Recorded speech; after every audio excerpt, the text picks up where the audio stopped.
అన్నా పదన్నా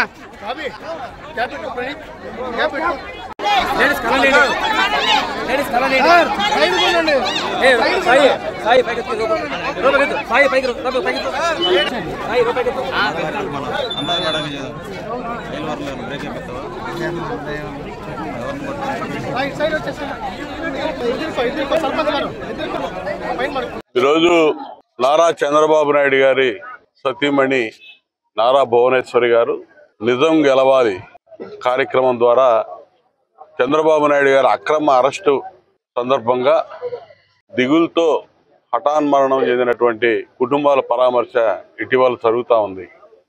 అందులో భాగంగా బాపట్ల ప్రకాశం జిల్లాల పర్యటనకి ఈరోజు వెళ్తా ఉన్నారు. ఇప్పుడు మన వేమూరు నియోజకవర్గం నుంచి పర్యటనకి వెళ్తా ఉన్నారు. వారిని రిసీవ్ చేసుకోవడానికి వేమూరు నియోజకవర్గ పార్టీ కార్యకర్తలందరూ కూడా ఇక్కడ రావడం జరిగింది.